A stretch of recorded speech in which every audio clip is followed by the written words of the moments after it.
शरणागतनाथं परित्राणं परायणे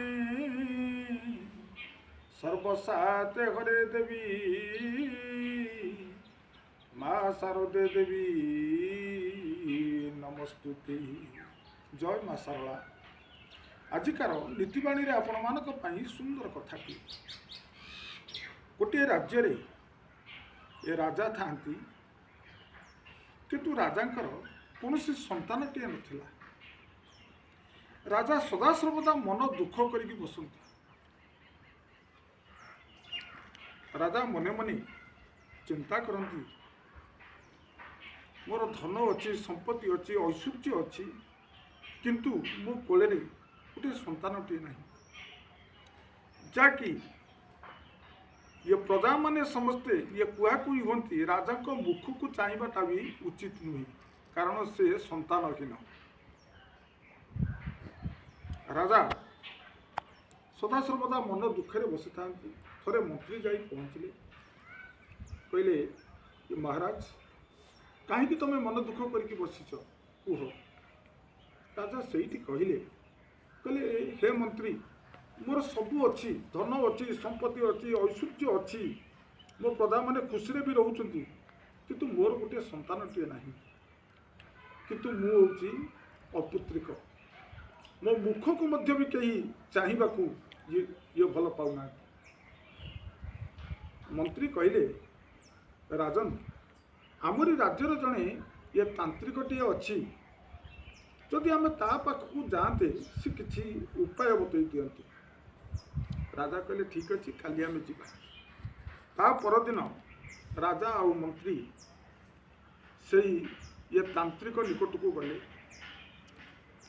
तांत्रिक जनक कहला हे महाराज अमावास्या दिन गोटे छोट बालक पिला को जदि आम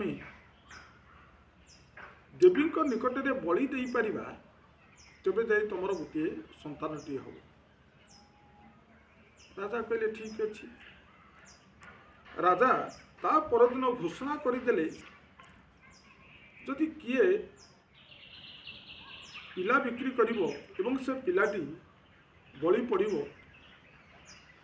मु ताकू अनेक प्रचुर धन संपत्ति देबी। सेही राज्य रे गोटे ब्राह्मणटी थाए। ब्राह्मणटी होउची निहाती गरीब, तार तीनोटी पुओ।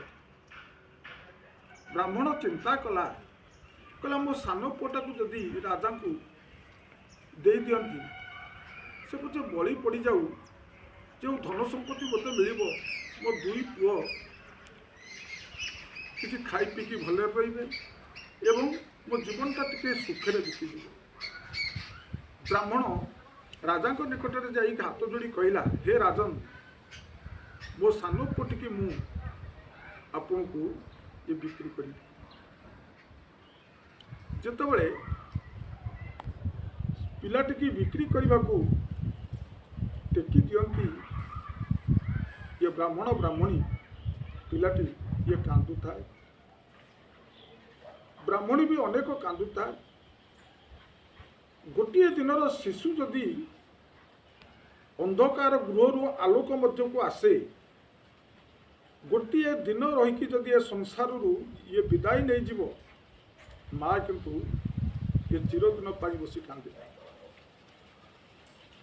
आज ब्राह्मणी अनेक कांदु था।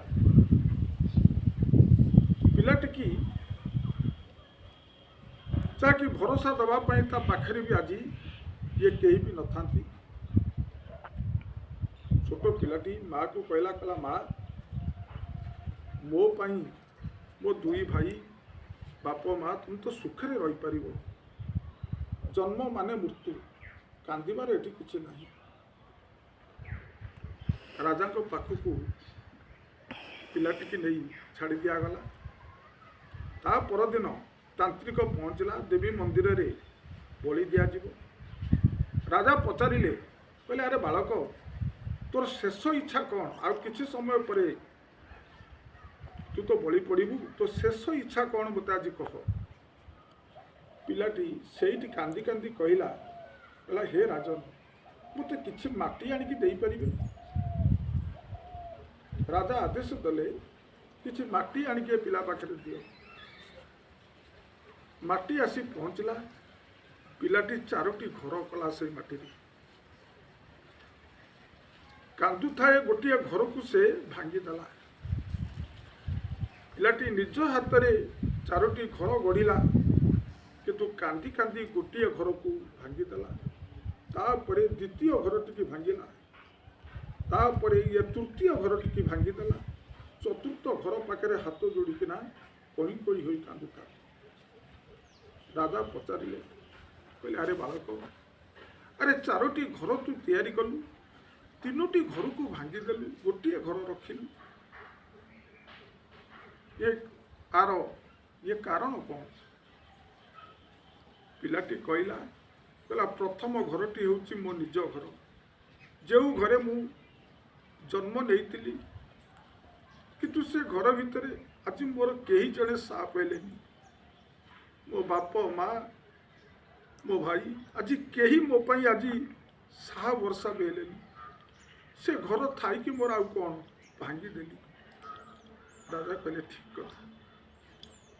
ଦ୍ୱିତୀୟ ଘରଟି ହେଉଛି ବନ୍ଧୁବାନ୍ଧବ। କୌଣସି ବନ୍ଧୁବାନ୍ଧବ ଆସି ମୋ ବାପ ମାଆକୁ ଟିକେ ସାନ୍ତ୍ୱନା ବି ଦେଇପାଇଲେନି। କାହିଁକି ଏ ପିଲାଟାକୁ ଆଜି ବିକ୍ରି କରିଦେଉଛ ଇଏ ବଳି ପଡ଼ିବା ପାଇଁ? କେହି ହେଲେ ଜଣେ ବି ଆଜି ପଦେ ବି ସାହା ବର୍ଷା ମୋ ପାଇଁ ହେଲେନି। କୌଣସି ବନ୍ଧୁବାନ୍ଧବ ଆଜି କେହି ମୋ ପାଇଁ ଆଜି ଆଗକୁ ଆସିଲେନି। ତେଣୁ ସେ ଦ୍ୱିତୀୟ ଘରଟି ହେଉଛି ବନ୍ଧୁବାନ୍ଧବଙ୍କ ଘର, ମୁଁ ଭାଙ୍ଗିଦେଲି। ତୃତୀୟ ଘରଟି ହେଉଛି ଆପଣ ନିଜେ। କହିଲେ, ହେ ରାଜନ, ଆପଣ ପୁରା ଏ ପ୍ରଜାମାନଙ୍କୁ ସୁଖରେ ରଖନ୍ତି, ପ୍ରଜାମାନଙ୍କର ଏ ଦାୟିତ୍ୱ ଆପଣ ନିଅନ୍ତି, କିନ୍ତୁ ଆପଣ କ'ଣ କଲେ? ଶେଷରେ ମୋ ଦାୟିତ୍ୱ, ଆଜି ମୁଁ ଗୋଟିଏ ଗରିବ ବ୍ରାହ୍ମଣ ଘରର ପିଲା, ଆପଣ କ'ଣ ମୋ ଦାୟିତ୍ୱ ନେଇପାରିଲେ? ଆପଣଙ୍କ ଇଏ ସ୍ୱାର୍ଥ ପାଇଁ ଆଜି ମୋତେ ଆଣିଛନ୍ତି ଏଠି ଇଏ ବଳି ପକାଇବା ପାଇଁ।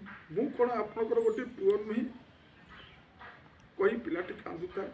ଆଉ ଇଏ ଚତୁର୍ଥ ଘରଟି ହେଉଛି ଭଗବାନଙ୍କ ଘର। ମୁଁ ଯଦି ସେଇ ଭଗବାନଙ୍କୁ ମୁଁ ଇଏ ଡାକିଥିବି, ଭଗବାନ ମୋତେ ତାଙ୍କରି ଘରକୁ ନେଇଯିବେ, ତାଙ୍କରି ଘରେ ମୁଁ ଯାଇ ରହିବି। କିନ୍ତୁ ଏ ସଂସାରରେ ଇଏ କେହି କାହାର ନୁହନ୍ତି। ମୋହିତ ମାୟା ଜାଲେ ନ ପୁତ୍ର ଦାରା କୁହା ଦେଶୁ। କହିଲେ, ଏ ସଂସାରଟା ହେଉଛି ରାଜନ ଗୋଟିଏ ମାୟା। କେଉଁ ବାପ ମା ଏଠି ବି ନାହାନ୍ତି, କେଉଁ ବନ୍ଧୁବାନ୍ଧବ ନାହାନ୍ତି, ଆପଣ ବି ନୁହନ୍ତି। ସେଇଠି ରାଜା ପିଲାଟିକି କୁଣ୍ଢେଇ ପକାଇଲା। ରାଜା ବି ଆଜି ତା ଆଖିରୁ ଲୁହ ପୋଛି ଦେଇ ସେଇଠି କହିଲେ, ହେ ତାନ୍ତ୍ରିକ, ତମେ ଫେରିଯାଅ। ଆଜିଠାରୁ ଇଏ ହେଇଗଲା ମୋରି ପୁଅ। ଆଜିଠାରୁ ଇଏ ହେଇଗଲା ମୋରି ପୁଅ, ମୋରି ପାଖରେ ରହିବ।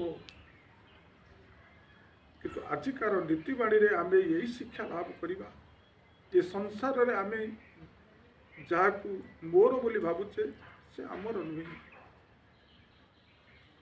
ଏ ନିଜ ଶରୀର ବି ମୋର ନୁହେଁ, ବାପ ମା ମୋର ନୁହେଁ, ବନ୍ଧୁବାନ୍ଧବ ମୋର ନୁହେଁ। ଏ ସଂସାରରେ ଏକମାତ୍ର ହେଉଛନ୍ତି ସାହା ଭରସା ସେଇ ଭଗବାନ। ଆପଣମାନେ ଯଦି ସେଇ ଭଗବାନଙ୍କୁ ଧରିପାରିବେ, ଆପଣଙ୍କର ନିଜ ଘରକୁ ଆପଣ ଯାଇପାରିବେ। ଏ ଘର ଯେଉଁ କରିଛନ୍ତି ଏ ଆପଣଙ୍କ ଘର ନୁହେଁ, ଏ ହେଉଛି ଅନ୍ୟର ଘର।